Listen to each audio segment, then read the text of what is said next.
Hey everybody, it's Mark Vogt with VOGTLAND Outdoors. I'm here at Kishwaukee Archers Club in Sycamore, Illinois. Best $120 anybody's ever going to spend on archery for a year. You would love this place. And I'm here with a really brief lesson. I don't even know how to start. But first, the intro.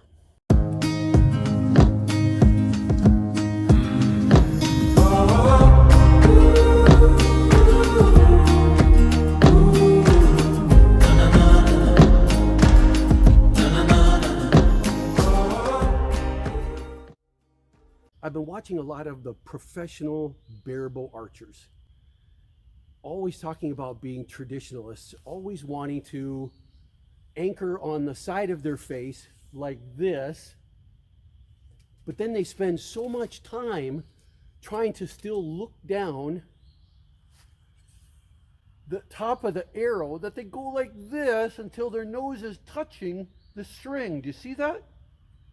And what happens is, when you release that string, it always comes in and cuts your nose across, cuts your nose across, cuts your nose across.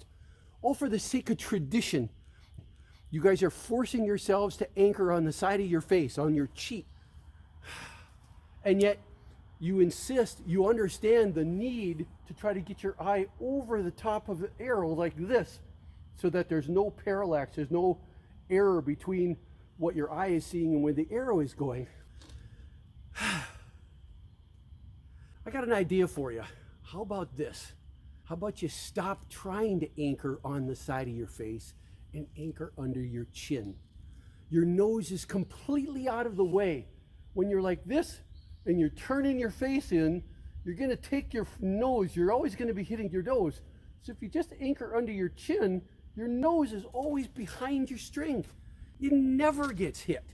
On top of that, when you anchor under your chin, with your hand like this, up against your cheek, you actually have to hold your arm out in space like this, because eventually you have to extend your fingers and you can't have them raking across your face.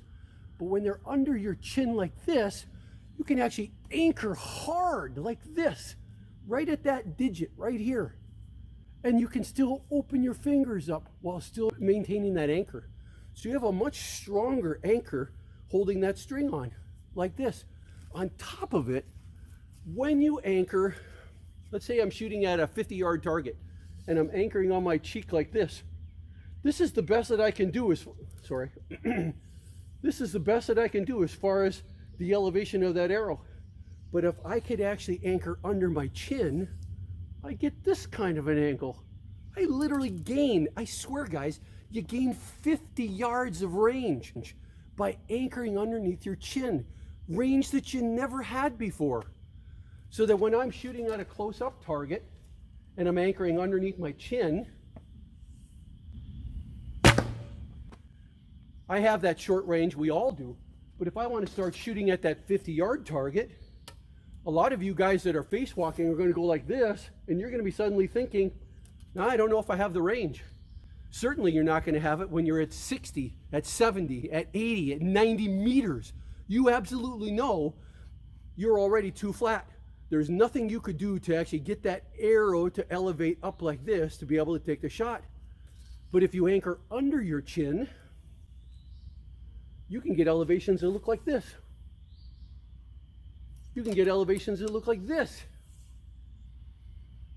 You can get elevations if you wanted. It's a little uncomfortable, but you can get elevations that look like this, guys. And I'll let you wonder, if two fingers like that, or if a zero gap is my, these days, that's my 80. This is my 100. This is my 120. So this is my 140. This is 140 meters that I'm actually shooting at. And if I get my release right, I can hit something that's half the size of a door, a normal size target. All because I let go of tradition. This is not tradition, guys. Getting your nose scraped off with a string, that's not tradition. Good archery, that's tradition. Anchor underneath your chin. Let your fingers slide out like this. Gain the elevation, save your nose. Hope you enjoyed that thought-provoking video. This is Mark Vogt with VOGTLAND Outdoors. We'll see you out there.